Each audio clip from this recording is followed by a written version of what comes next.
आहेत पुण्यावरून, जिथं भाजप आणि काँग्रेसच्या कार्यकर्त्यांमध्ये काहीसा तणाव निर्माण झालेला आहे। भाजप आंदोलनाच्या पार्श्वभूमीवर पुणे पोलिसांनी काँग्रेस भवनाच्या परिसरात मोठा पोलीस बंदोबस्त तैनात केलाय। काँग्रेस भवनात काँग्रेस कार्यकर्त्यांनी गर्दी केली आहे। काँग्रेस भवन परिसरात काँग्रेस आणि भाजप कार्यकर्त्यांमध्ये राडा होण्याची शक्यता आहे। काँग्रेस शहराध्यक्ष अरविंद शिंदे यांच्या वादग्रस्त वक्तव्याविरोधात भाजप आंदोलन करत आहे। भाजप आंदोलक येण्याआधीच काँग्रेस कार्यकर्ते आक्रमक झाले। राहुल गांधी यांच्या समर्थनार्थ काँग्रेस भवनाच्या समोर घोषणाबाजी सुरू झाली आहे।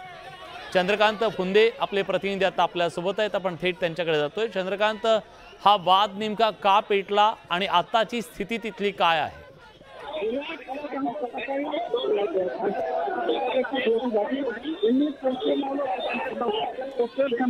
चंद्रकांत, माझा आवाज तुमच्यापर्यंत पोहोचतोय?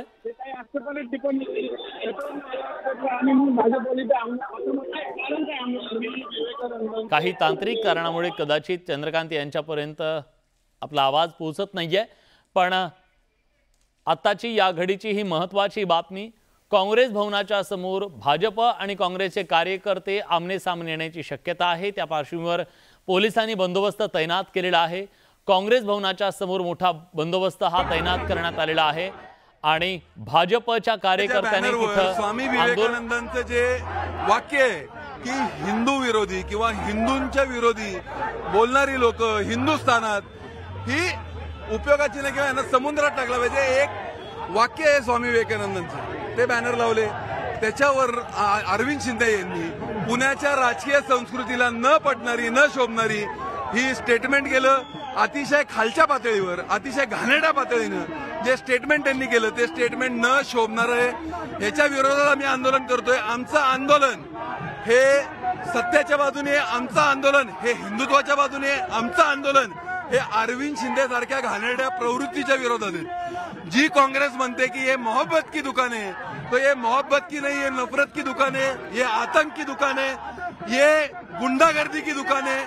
मला असं वाटतं की अरविंद शिंदेंचं गाडी जी इतके वर्ष पुणे स्टेशनच्या प्लॅटफॉर्मला अडकली आहे ती कुठेही जात नाहीये, म्हणून अशा पद्धतीचे स्टेटमेंट करून ते प्रकाश झोतात यायचा प्रयत्न करतात।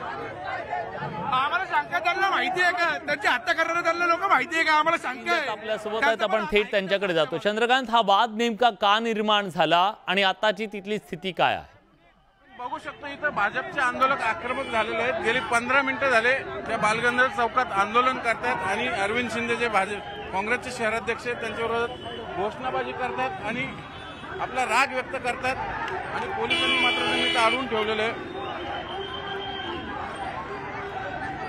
हॅलो, हा चंद्रकांत, का हा वाद निर्माण झाला?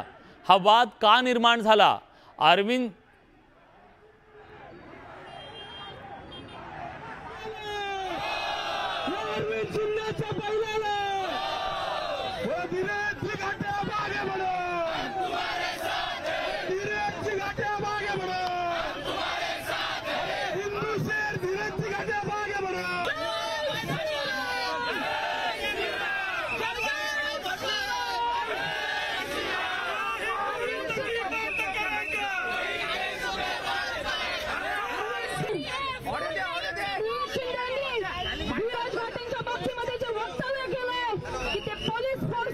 भाजपचे आंदोलक आक्रमक झाल्यानंतर पोलिसांनी जाळीची गाडी आणलेली आहे त्यांना ताब्यात घ्यायला आणि या जाळीच्या गाडीत आंदोलकांना बसवलं जाईल आणि हे जे आंदोलन आहे काही काळ जे इथं वातावरण विनाकारण तणाव निर्माण झाला होता तो मिटवण्याचा पडदा टाकण्याचा पोलिसांचा प्रयत्न आहे। म्हणूनच पोलिसांनी इथं आता ह्या सगळ्या आंदोलकांना ताब्यात घेण्यासाठी इथं जाळीची गाडी आणलेली आहे आणि हे जे आंदोलन आहे हे गेली अर्धा तास सुरू इथं बालगंधर्व चौकात।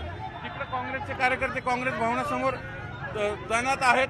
आपल्या काँग्रेस भवनावर भाजपवाल्यांनी येऊन हल्ला करू नये किंवा आंदोलन करू नये म्हणून, तर इकडे भाजपवाले आंदोलक सगळे भाजपवाल्यांनी इथं बालगंधर्व चौकात त्यांना अडवून ठेवलंय आणि कॉर्डन अप केलंय चार बाजूने आणि आता पोलिसांना एक एक करून गाडीत बसवतायत आणि हा काही जवळपास तासभर सुरू असलेला तणाव, कारण इथं ट्रॅफिक पण जाम झाली त्याच्यामुळे हा मिटवण्याचा प्रयत्न करताय। खरं तर दोन शहराध्यक्षांमधला वाद येतो पण आज ह्या थराला येऊन पोहोचलेला आहे। काही कारण नाही, केवळ नॉन इश्यूवरनं हे राजकीय पक्ष भांडत असतात म्हणजे 2 शहराध्यक्ष भांडताना दिसतंय आपल्याला. हे दुर्दैव आहे हे पुणेकरांचं. म्हणजे इश्यूवर आंदोलन करायचं सोडून नॉन इश्यूवर आंदोलन करताना दिसतंय. हेच ह्या एका अर्थाने दुर्दैव म्हणावं लागेल. आता बघू शकता सगळ्या आंदोलकांना गाडीमध्ये बसून पोलीस स्टेशनला नेलं जातंय, नंतर सोडलं जाईल. आणि पोलिसांच्या गाड्या इथं आणल्या जातात आणि एक एक करून सगळ्या आंदोलकांना गाडीत बसवलं जातंय.